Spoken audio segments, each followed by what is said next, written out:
Good afternoon.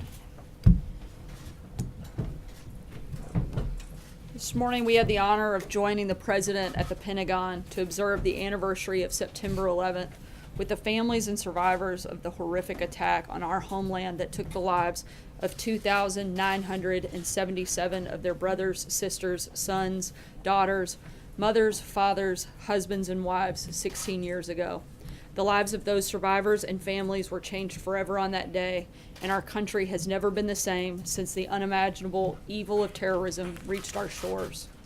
In response to the attacks we are memorializing today, the Department of Homeland Security was created and given a vital mission: securing our nation from the many threats we face, from counterterrorism and border security to disaster preparedness and relief, which we know all too well in light of FEMA's work surrounding Hurricanes Harvey and Irma.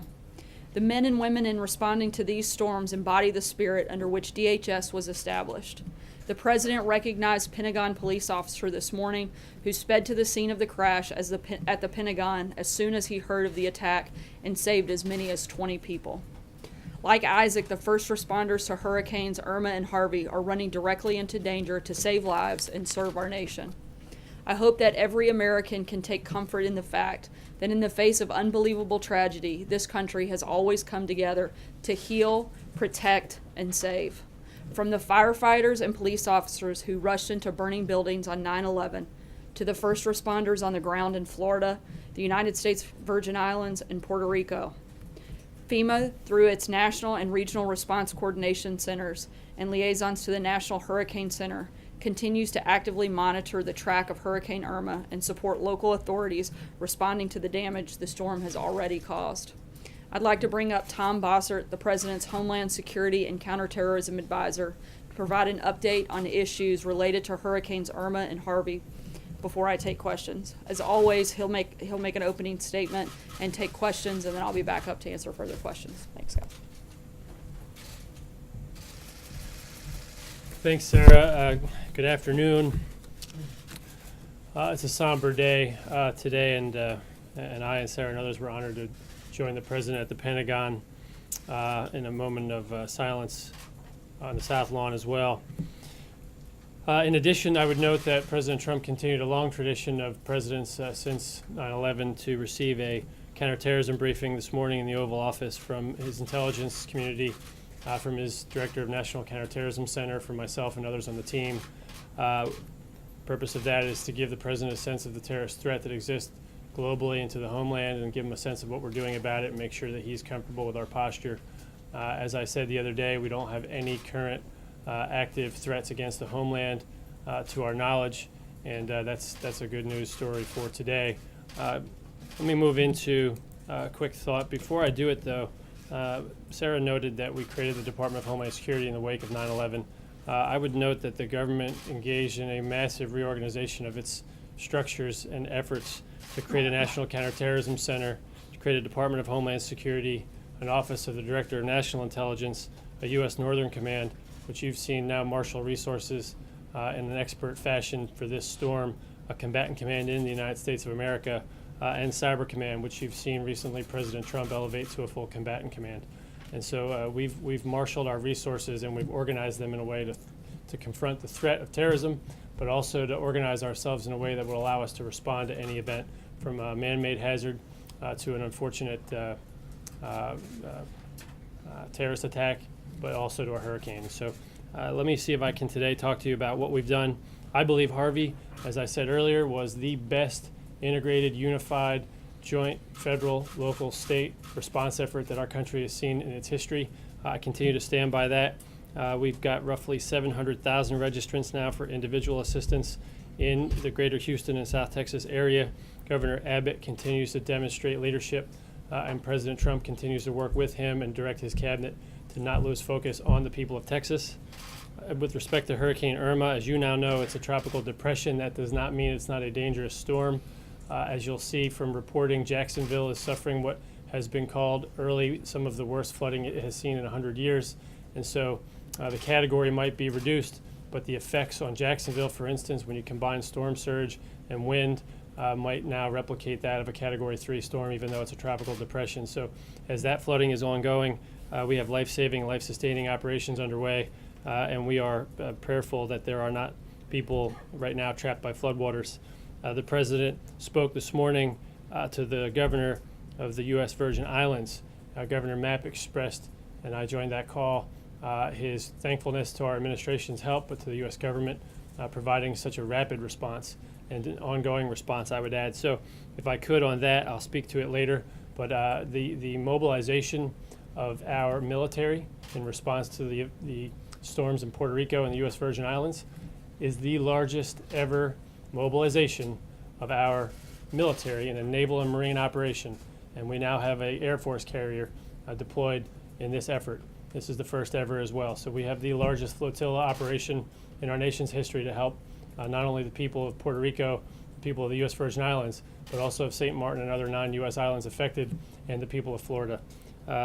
With respect to Puerto Rico, the president spoke to the governor of Puerto Rico this morning around 11:30 a.m., and they discussed similarly how happy they were with the federal response to their needs.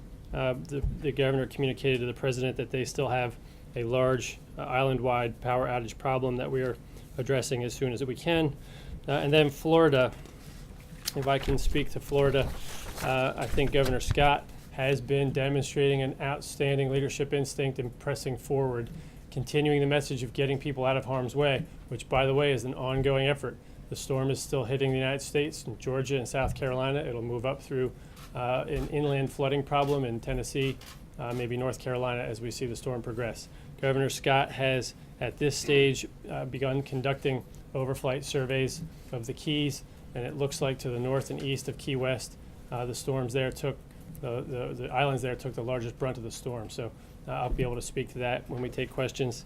And then if I can come back to 9/11, I think that the lesson we learned that day, among others, was that not only does evil exist, but good people taking action can confront that.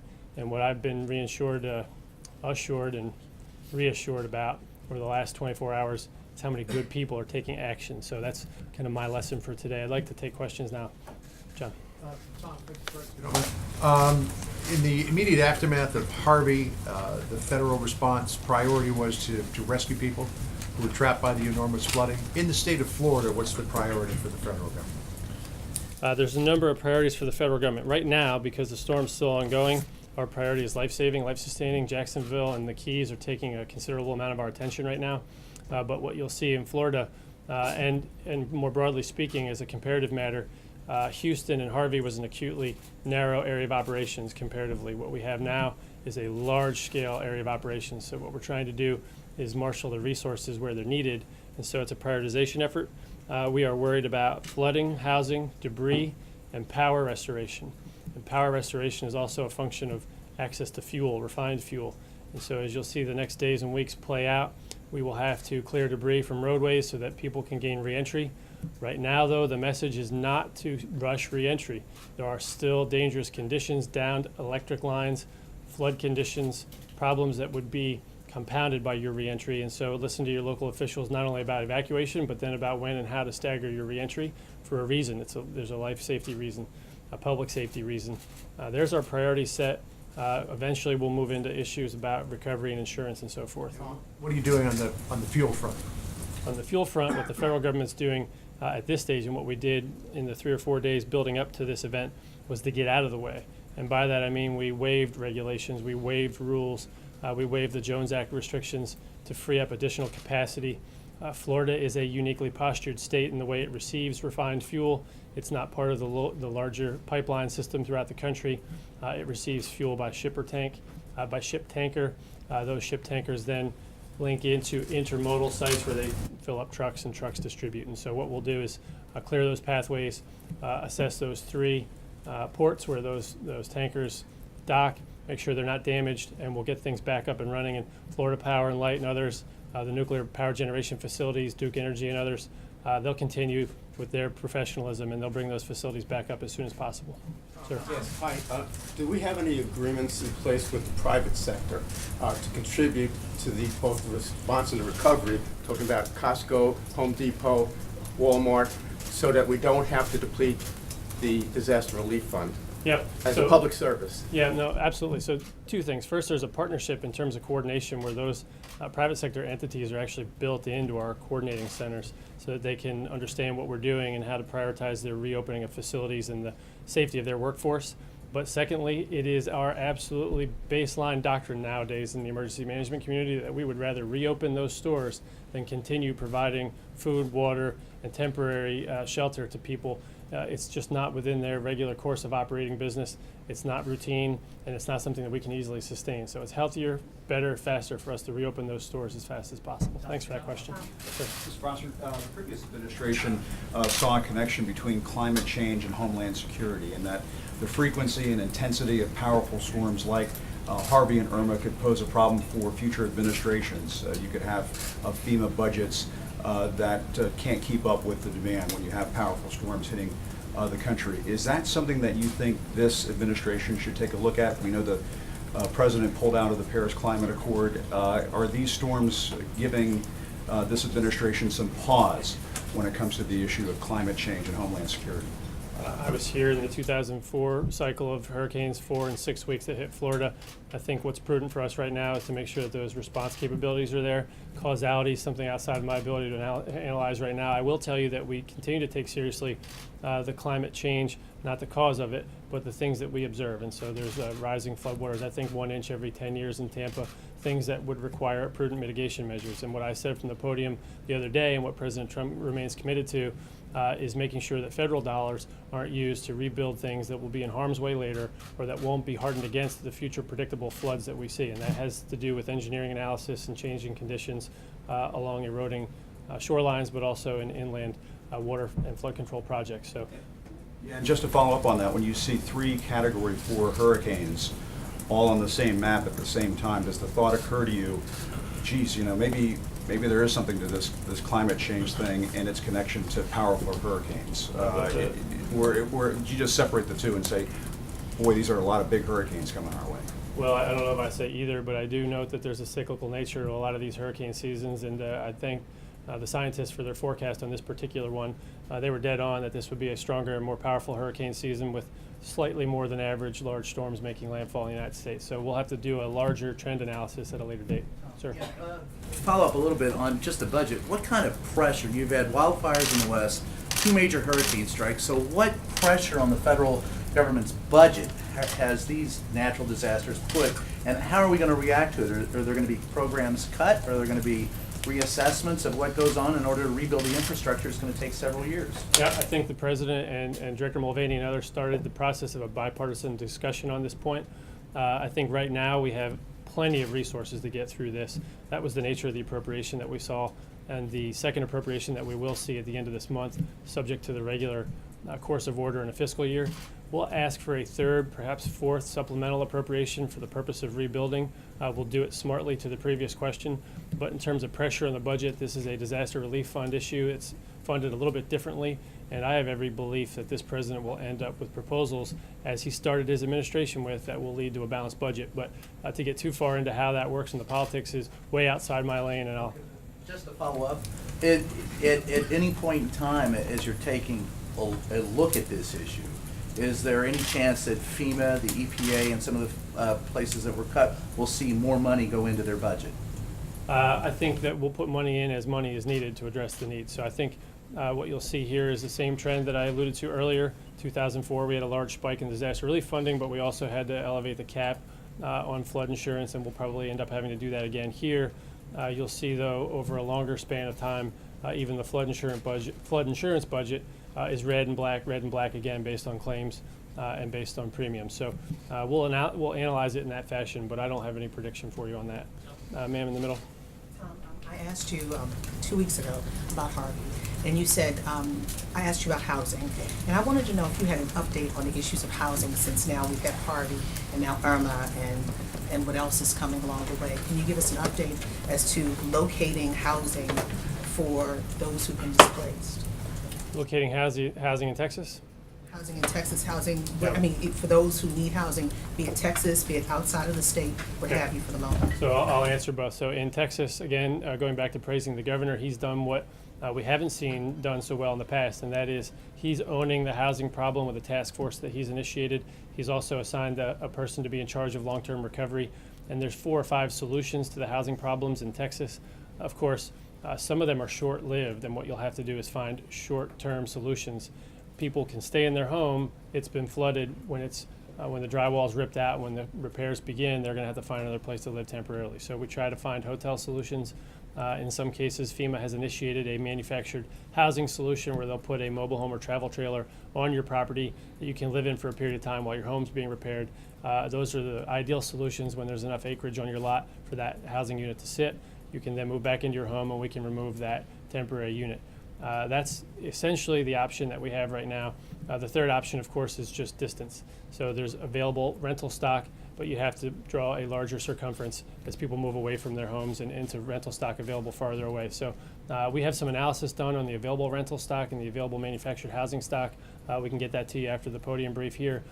In Florida, we'll have a slightly different issue, but we haven't assessed yet entirely what the damage is. So Will it be that kind of like the same model almost? Florida will be the same model, but remember it's a peninsula and it's a wider scale problem and it's been a larger swath storm. And so what we'll do there is assess whether those are the right models or whether we have to apply some different creative solutions. If we do, we have the authorities and we have the budget to do so, and we'll make sure people are taken care of. And during the Bush years, there was a very big concern about the mobile homes. And then they wound up having issues with formaldehyde. Is that all cleared up, all of that concern before? There was a big concern about mobile home communities just being in place after Katrina. Is that kind of out of the mindset now, or is it still part of the mindset? No, the mindset of making sure that people have a safe place to live is still very much alive. What we do as a government is purchase available manufactured housing. We don't make it, and we purchase it off the open market. I think the open market has improved their building practices, and I think that we've improved through that experience in knowing who to buy from and who not to buy from. I also understand that problems of ambient air quality continue to persist in our everyday lives. So I don't know how much formaldehyde's in this room right now, but I do know that formaldehyde is a carcinogen at any level. So the point here is that we take it very seriously, and we'll make sure we message very seriously the importance of basically ventilation. So, but to my knowledge, we buy off of a better market now, and we provide that solution in a more tailored and responsible manner. If I could maybe come forward. Hey, Tom, a couple questions about the conditions in Florida. First of all, more than half of Floridians are now without power. It's usually a very local issue, but this is a catastrophe of a much grander scale. When is it your assessment that people in Florida can expect to get their power back? And what's the federal government's role in making that happen? So my numbers now are somewhere north of 5 million. If the number's higher, I don't know if that constitutes half the people in Florida, but I'll take your word for it. Households and businesses, so it's a lot more It's a significant number. To the extent that a customer might have 4 people in the household, you'll see that number increase. The number of people then would be 4 in a home. The number of customers would be 1. So that's the difference. The idea here is, as I said earlier, we all have a joint role in this. Florida Power and Light, Duke Electric, others will all be bringing forces to bear here. The U.S. government brings to bear a number of forces that are imperative to the restoration effort, like pushing debris out of the road and clearing roadways. Yesterday, what we saw was not just the reports of, but the actual evidence of. This will be the largest ever mobilization of line restoration workers in this country, period, end of story. They were already mobilized yesterday. They were at the Daytona Speedway. We will have line restoration workers from every company in this country, from states all over the country, but also from Canada, coming to Florida to help restore the lines. And so in Florida, unlike in Houston where they're buried power lines, in Florida they're all strung on poles. So we have to restore the poles, restring the lines, and the way that process works is they restore the plant, then the subplant, then line by line into each road, and then house by house.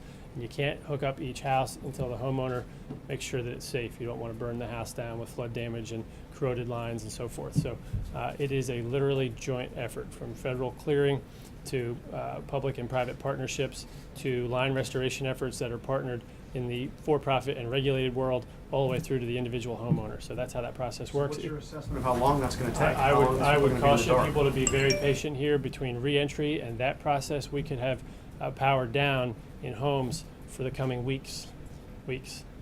Now, I don't want to cause any panic in Florida, and I'll come to a question here next.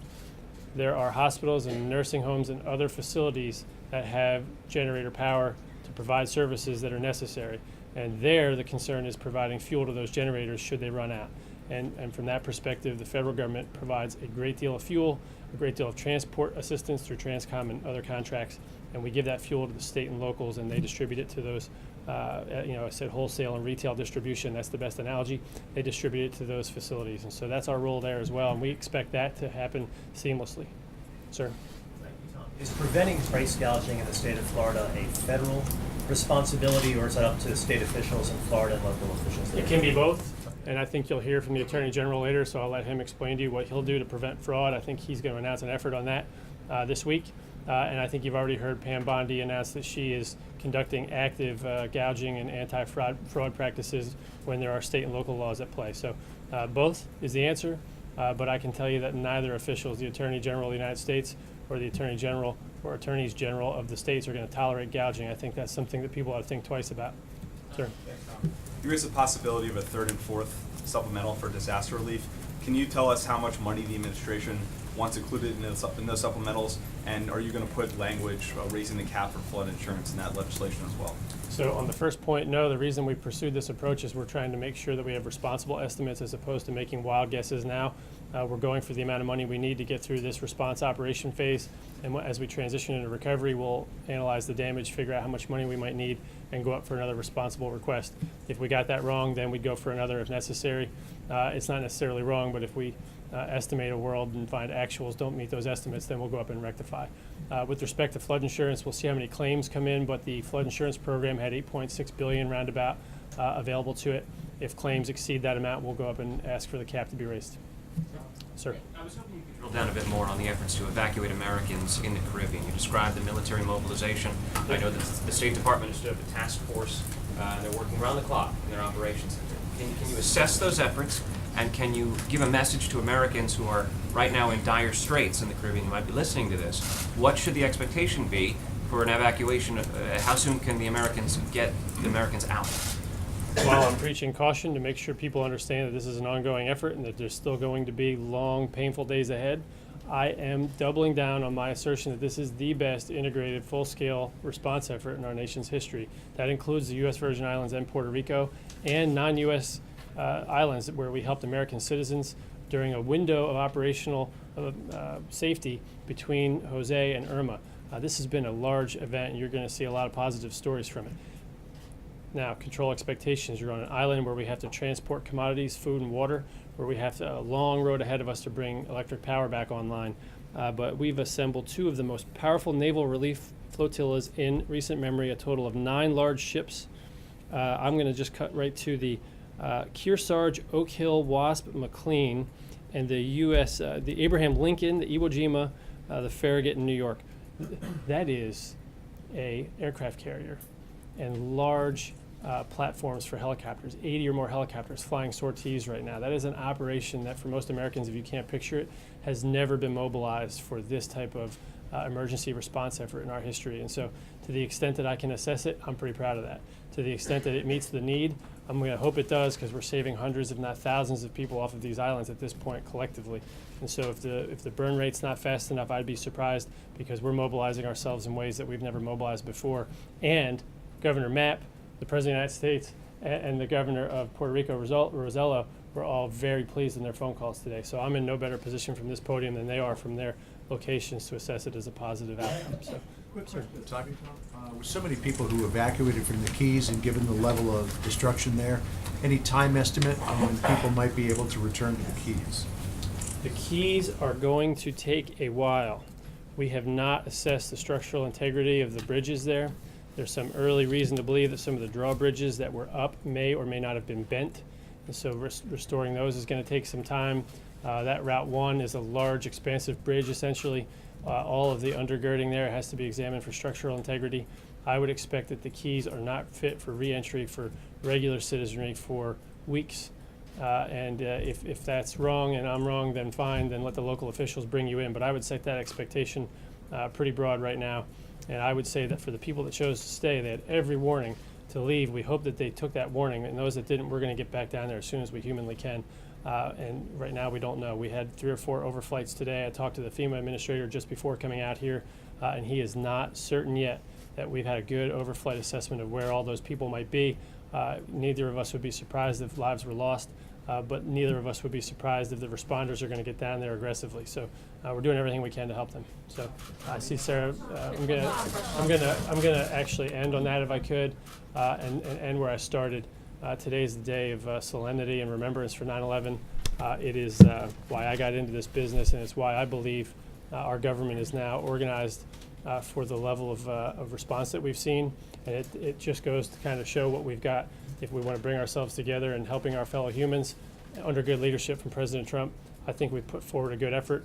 Please, for the people in Florida, continue to follow the instructions of your first responders and your local authorities. This isn't over yet, and it's going to be a painful, slightly frustrating, if not very frustrating, week or 2 ahead.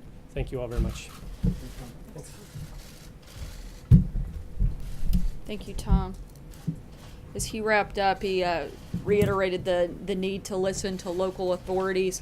I know that the governor of Florida is getting ready to hold a press conference. I'm going to try to take as many questions as we can, but I also want to make sure that everyone's able to tune in for that and cover that extensively. Finally, before I take your questions, several of you have asked about the U.S. response to the ongoing violence in Burma, and I'd like to read part of a statement that will be coming out shortly on that topic. The United States is deeply troubled by the ongoing crisis in Burma, where at least 300,000 people have fled their homes in the wake of attacks on Burmese security posts on August 25th. We reiterate our condemnation of those attacks and ensuing violence. And with that, I'll take your questions. Jeff. Sarah, 2 questions. One, do you have a reaction to Steve Bannon's comments on 60 Minutes, saying that the firing of James Comey was the biggest political mistake in modern history? And secondly, if you could look forward to tomorrow a little bit, the President's meeting with the Malaysian Prime Minister. What do you expect to achieve during that meeting, and will the President address or avoid the issue of the U.S. investigation into him? Yeah, pretty wide-ranging topic, so I'll try to make sure I cover first on the Comey firing. I think that we've been pretty clear what our position is, and certainly I think that that has been shown in the days that followed that the president was right in firing Director Comey. Since Director's firing, we've learned new information about his conduct that only provided further justification for that firing, including giving false testimony, leaking privileged information to journalists. He went outside of the chain of command and politicized an investigation into a presidential candidate. I think the president's been very clear about his position on that front. He's very pleased with the new director and has full confidence in him to fully restore and lead the FBI. In terms of Malaysia and on that question, hard transition, but I'll try to make sure we cover that. The United States and Malaysia have had a 60-year relationship and partnership built on common economic and security interests, and that continues, and the President looks forward to discussing a wide variety and wide range of regional and security issues with the Prime Minister, and talking about ways that they can strengthen counterterrorism cooperation, certainly the halt of ISIS, addressing North Korea and their continued actions, and making sure that we promote maritime security in the South China Sea. Those are certainly, I think, some of the priorities of tomorrow's meeting, but I'm not going to get ahead much further than that on any conversation that may take place. Look, we're not going to comment on an ongoing investigation being led by the Department of Justice, and that investigation is apolitical and certainly independent of anything taking place tomorrow. Matthew. Thanks, Sarah. I also have a question on Mr. Bannon's interview. During that, he said, I think Mitch McConnell and to a degree Paul Ryan, they do not want Donald Trump's populist, economic, nationalist agenda to be implemented. It's very obvious. It's as obvious as night follows day. First of all, does the President agree with that obvious characterization of McConnell and Ryan? The President's committed to working with Congress to get some big things done. We've got a very big agenda. The President wants to work with all members of Congress. Obviously, that includes Republican leadership as well as Democrats. I think you saw some of the President's leadership last week when he helped strike a deal to make sure that we got the funding that was necessary. We're focused on moving things forward, and certainly that's the goal and the priority of the administration. So on that note, would he like to see, given his past criticisms of Mr. McConnell and Ryan, would he like to see different leadership in the the Republican Congress? Look, right now, the president is committed to working with the leadership we have, and nothing beyond that at this point. Jonathan? Sir, just to follow up on Bannon's comments, he actually he said all that about McConnell and Ryan, but also said that they wanted to nullify the 2016 election results. So just a simple yes or no question, does the president agree with that assessment? Not that I'm aware of. I haven't had that conversation with him, Jonathan. Is he still talking to Steve Bannon? Does he still seek his counsel on the outside? I know they've had one conversation, but I don't think anything beyond that since he left. John Decker. On Steve Bannon. Keep it going. Keep it going. Yeah, it's a good topic. Do the president have I to think watch? we may be answering more questions on Steve Bannon now that he's not here than when he was, but go ahead. You might be right about that. Did the president happen to watch the interview? Any reaction? Did you happen to watch the interview on 60 Minutes? Any I'm not reaction? sure if he saw it in its entirety. I know he has seen clips of it, but I don't know that he watched the entire thing. I did watch parts of it. What was your reaction to it? As a former colleague of yours who worked here at the White House, were you disappointed with any of his comments? Were you surprised by any of his comments? Did you like the fact that a former staffer is speaking so openly about some of the inner workings of what happens here at the White House on a regular basis? I'm sure it made for great TV, and I'm sure CBS will be happy to put those ratings out. As for me, I'm here to speak on behalf of the administration. Francesca? Why are you doing a good thing, Sarah? Keep on Is that Steve what this Bannon. is, a good thing? Staying on the topic of Steve Bannon, another comment he made was that dreamers should consider self-deporting when their work permits run out. Is that something that the White House thinks is realistic, that the dreamers would voluntarily leave the country when those work permits run out? And is that something the president thinks that they should do? The administration's been clear what our position is. We're hoping that Congress will step up and do their job and fix this problem and implement responsible immigration reform, and addressing that problem would be part of it. Realistic that they would leave. Last week, Nancy Pelosi told reporters the president would sign the DREAM Act. Is that accurate? Would the president sign the DREAM Act? Again, the president and the administration are looking at responsible immigration reform, and part of that would be part of that process, but we want to do something that addresses a multitude of issues. And again, Congress has 6 months to do their job. We're very hopeful and confident that they will. In his 60 Minutes interview, Steve Bannon said that this discussion over DACA could lead to a civil war in the Republican Party. How and why is he wrong about that? I think that Steve always likes to speak in kind of the most extreme measures. I'm not sure that I agree with that. Jonathan? On a different topic. Oh, wow. In recent weeks. Maybe you get 2 questions then. In just a matter of weeks, 2 storms that have been categorized as once in 500 years or even longer, major events have hit the United States. In light of that, has the president given any thought to reviewing his decision to leave the Paris Climate Accords? I'm not sure specifically on the Paris climate deal, but as he said at the time, the goal is to always do our very best when it comes to taking care of the environment and taking proper steps. The United States is one of the best in the world at doing this. We want to continue to do that. But right now, the administration is focused on the recovery and relief efforts. And as Tom said a few minutes ago, we'll look at that analysis once we get through the coming days and focus on the recovery and relief and saving life effort taking place.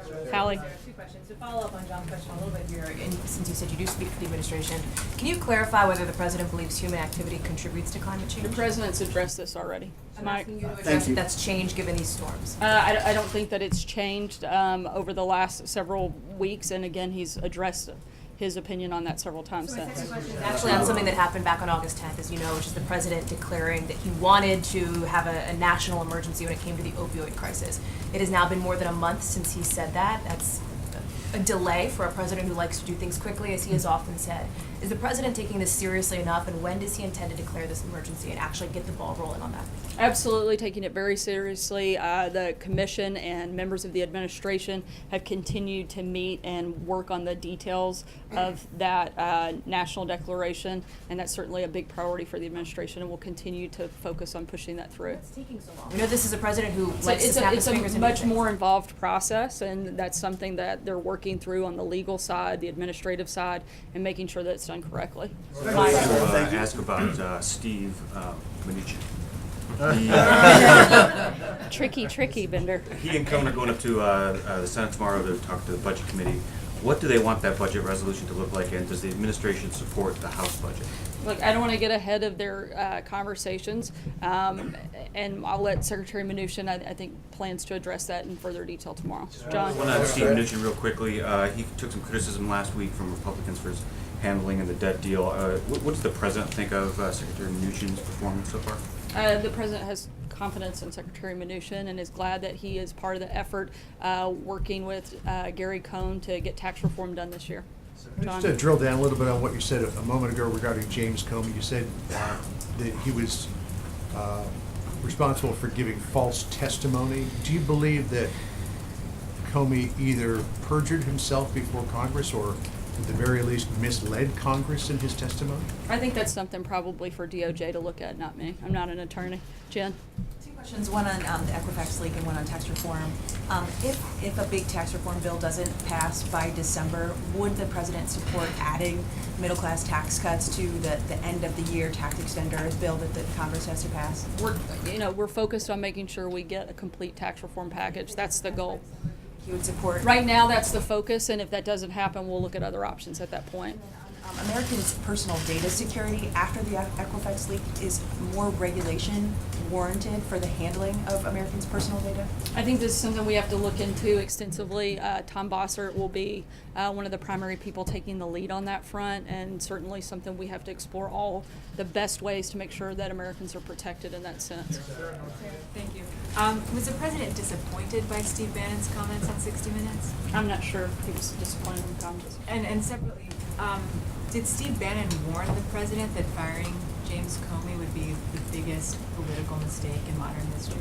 I'm not aware that conversation ever took place. As I mentioned when we started, the governor of Florida has a press conference that'll be starting here in a few minutes. We make sure everyone has the opportunity to tune in. The press team will be here, and we're happy to answer any questions, particularly if you have anything beyond Steve Bannon. We'll be even more than happy to answer. Thanks, guys.